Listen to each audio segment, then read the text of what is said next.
Guess who's back mga idol bilang head coach ng team? Dwight Howard susubukan ng lakas sa Inter-Barangay League pagtapos ng stint nila sa Dubai. Coach Tim Cone hindi pa sigurado sa magiging commitment sa Gilas, Pilipinas. Paldo na mga idol ng Strong Group Athletics sa ongoing 33rd Dubai International Basketball Championship. As of now mga idol, 2-0 na ang record sa tournament. Explosive mga idol ang naging performance ng ating mga pambato. Pinangunahan ni reigning UAAP MVP Kevin Kiambao ang pangalawang laban sa SGA kontra sa Al Wahda ng Syria.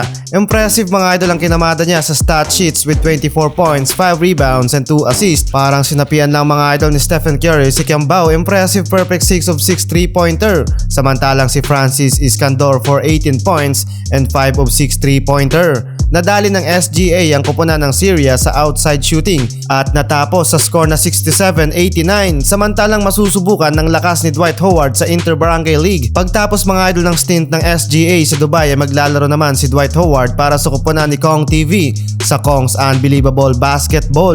Sa huling post ni Paa, matagumpay na napapayag ng Team Payaman si Dwight Howard na maglaro kasama si Kong. Matalino si Howard sa marketing. Balitang Gilas, Pilipinas tayo mga idol, si Coach Tim Cone nang napili ng SBP na maging bagong head coach ng Gilas, Pilipinas. Hindi pa umoo si Tim Cone pero hindi rin siya tumanggi sa bagay nito.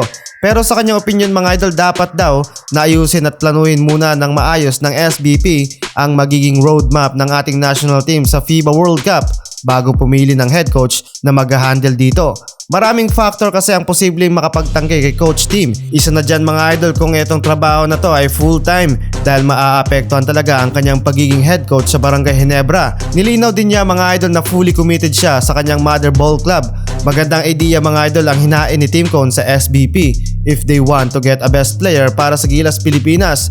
Take note mga idol, aalis at babalik sa kanilang mga liga ang mga Pinoy imports sa Japan B-League, Korean Basketball League at PBA after ng stint nila sa Gilas, Pilipinas. So it means mga idol na hindi rin ito masasabing full-time para sa mga players at kung mababalitaan nyo every window ng FIBA World Cup, halos goal na sa oras ang ating national team na mag-build up pa ng chemistry.